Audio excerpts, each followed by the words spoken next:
साकोलीजवळ असलेल्या उमरझरी नवेगाव नागझिरा व्याघ्र प्रकल्पात या परिसरात उमरझरी येथील राहणारी माया रामकृष्ण सोनवणे वय 55 वर्ष आहे. आपल्या पतीसोबत शेतामध्ये मिरची तोडायला जात असताना वाघाने तिच्या हातावर मानेवर हल्ला केला. गावकऱ्यांनी उपजिल्हा रुग्णालयावर साकोली येथे आणले. प्रकृती गंभीर असल्यामुळे भंडारा उपजिल्हा रुग्णालयात रेफर करण्यात आले. त्याच ठिकाणी लाखनी वनपरिक्षेत्राचे RFO नितेश विजय यांनी त्या ठिकाणी भेट दिली व 10,000 रुपये मदत दिली. तसेच त्या ठिकाणी भारतीय जनता पार्टीचे महिला जिल्हाध्यक्ष माहेश्वरी नेवारे यांनी सुद्धा भेट दिली व आर्थिक सहाय्य मागणी केली. त्याचप्रमाणे महामाया महिला सामाजिक न्याय संघटनेच्या महाराष्ट्र अध्यक्षा त्यांनी सुद्धा तिथं जाऊन भेट दिली. वंचित बहुजन आघाडीचे जिल्हा महासचिव DG रंगारी यांनी सुद्धा जखमेला जास्तीत जास्त आर्थिक मदत करावी व त्या ठिकाणी वाघाचा बंदोबस्त करावा, कारण की या येत्या 8 दिवसातील दुसरी घटना आहे. या अगोदर वसंता मेश्राम यांना सुद्धा वाघाने खाल्ला होता, परंतु वन विभाग मात्र त्या ठिकाणी कानाडोळा करत आहे. त्या ठिकाणी ताबडतोब पिंजरे लावून त्या वाघाला ताबडतोब पकडण्यात यावे अशी मागणी आणि राजकीय नेते व गावकऱ्यांनी केली.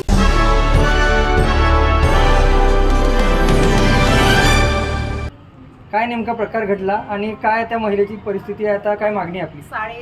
9:30च्या दरम्यान मला उमरझरीवरून एका बोरकर या व्यक्तींचा मला कॉल आलं आणि मला घटनेची इत्तमभूत माहिती दिली की एका महिलेवर म्हणजे पट्टेदार वाघाने म्हणजे हमला केलेला आहे आणि त्या तिथे जखमी होऊन पडलेल्या आहेत. तात्काळ मी ॲम्ब्युलन्सला त्या ठिकाणी पाठवलं आणि तात्काळ उपजिल्हा रुग्णालय साकोली येथे त्या महिलेला या ठिकाणी म्हणजेच ॲडमिट करण्याच्या दृष्टीने या ठिकाणी आणण्यात आलं. त्यावेळी मी तात्काळ उपजिल्हा रुग्णालयामध्ये उपस्थित राहून त्यांना आम्ही या ठिकाणी ॲडमिट करून घेतलं आणि त्यानंतर आता त्यांची परिस्थिती म्हणजे त्यांची अवस्था थोडी गंभीर असल्यामुळे आम्ही उपजिल्हा रुग्णालय साकोली यामधून आम्ही भंडाऱ्याला त्यांना रेफर केलेलं आहे. आणि या सगळ्या म्हणजे सगळ्या याची माहिती आम्ही फॉरेस्ट डिपार्टमेंट त्याचप्रमाणे पोलीस अधिकाऱ्यांना या ठिकाणी दिलेली आहे.